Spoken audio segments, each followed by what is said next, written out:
ได้ราคาดีสั่งให้พ่อค้าแม่ค้าเนี่ยขายน้ำลมเยอะๆแล้วขายถั่วต้มเยอะๆแล้วถ้าเกิดใครเข้าไปเนี่ยใครไม่ตดเนี่ยมึงไปคอมามึงตดให้ฟังเมื่อเราจะได้8 บาทมันจะได้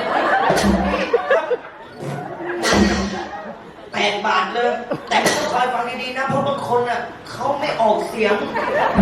ตดยังไงไม่ต้องบ้าไปฟังยังไงบางคนมันต้องฟังลำบากบางคนมันก็ดังอย่างเงี้ยบางคนมันก็ดังอีกแบบดังไงบอดเข้าใจเปล่าสร้างครับ